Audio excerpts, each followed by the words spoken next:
Hey guys, my name is Nick and welcome back to the channel. And in this video we move on to another weapon arm, and that is the Volcano Cannon for my Nemesis Warbringer Titan, or equally the Reaver Titan as well. It's the same weapon used on both chassis. So what we're going to do is we're going to unbox the weapon, and then we're going to go through a full build with any hints and tips and tricks that I can think of as we go through it. So let's get straight into the video.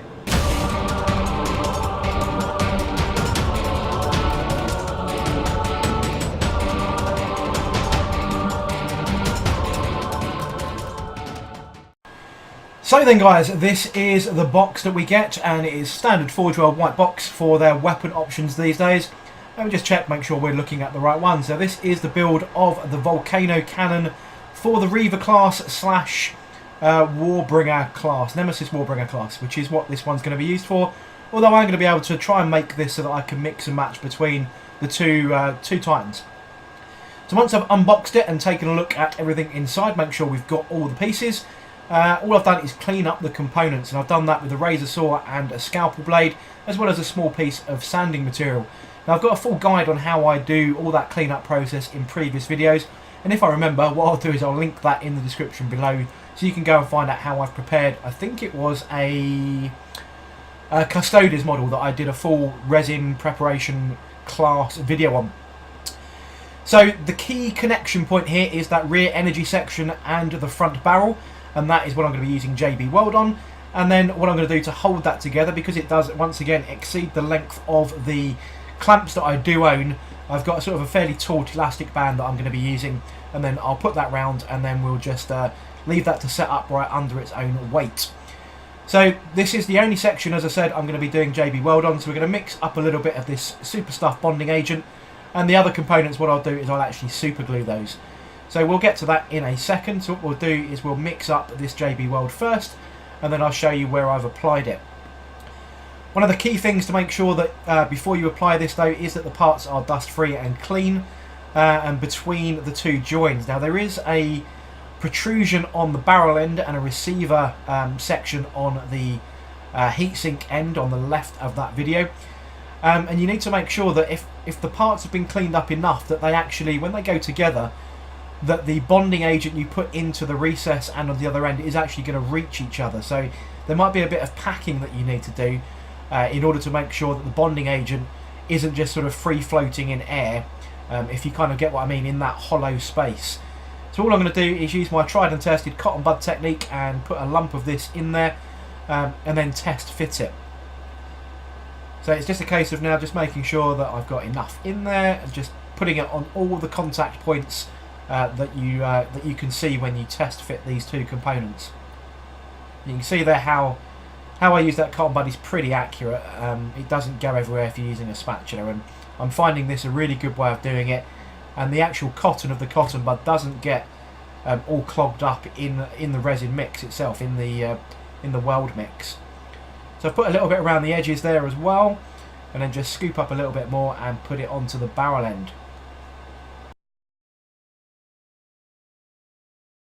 I always apply this stuff as best possible on both ends of the receiving, well, the two ends that are going to be connected together.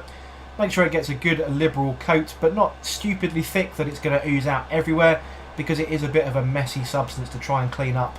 And it, you know, if you get it on your fingers and then start wiping your clothes, it will kind of ruin your clothes. So be warned that could happen if you get a bit too aggressive with the stuff. So you can see there I've test fitted it and pulled it apart just to see if all the mating surfaces of the joint I'm doing actually reach each other.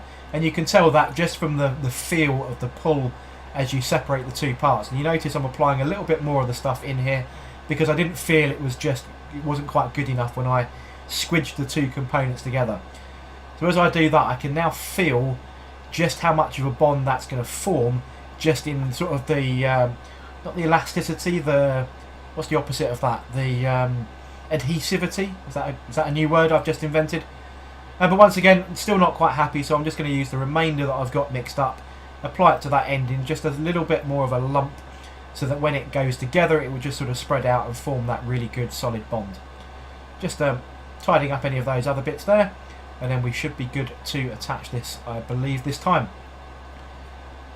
So making sure we got the orientation right, just double check there, and then connect these two pieces together, and that's an awful lot better. I can instantly feel that the two halves and the adhesive have actually met in the middle, and just give it a little twist, and then that's pretty much it. All we're now going to do is attach that elastic band, quite a thick rubber band, put that around the end of the barrel and of the heatsink end, the energy dissipation end.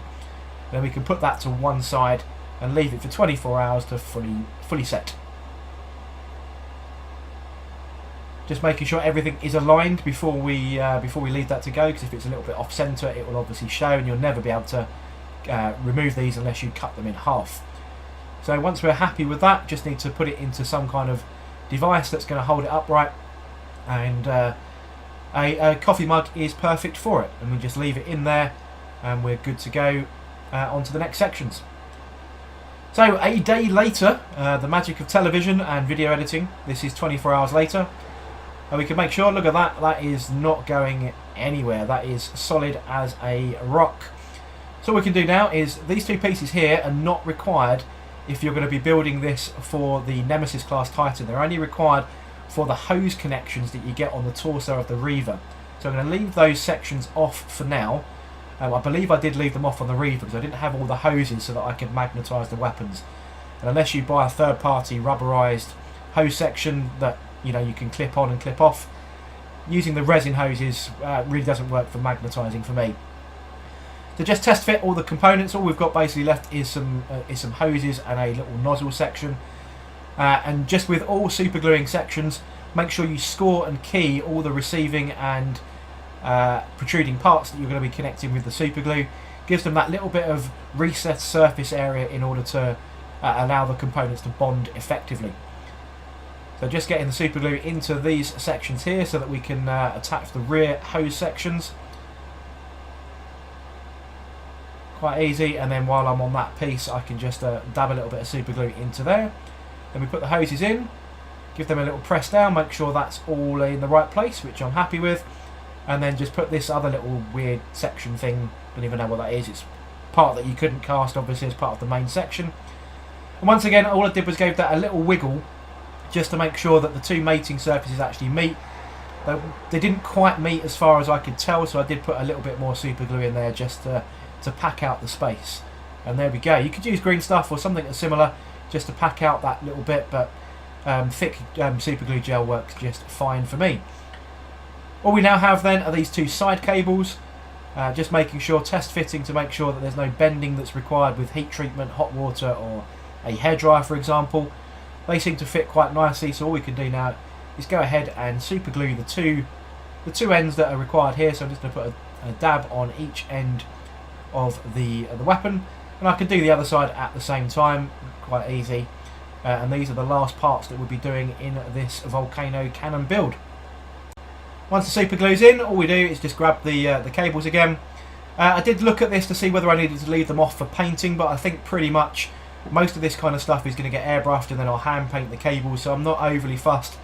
I can't quite get in behind it, but in all honesty it's a pretty easy paint round kind of thing. So most of it's going to be sort of metallic up at that end with some cable work, so it's not really, you're not really obscuring too much detail that you want to get into when you glue these cables in. Once that second cable's in, that is pretty much us done with the Volcano Cannon.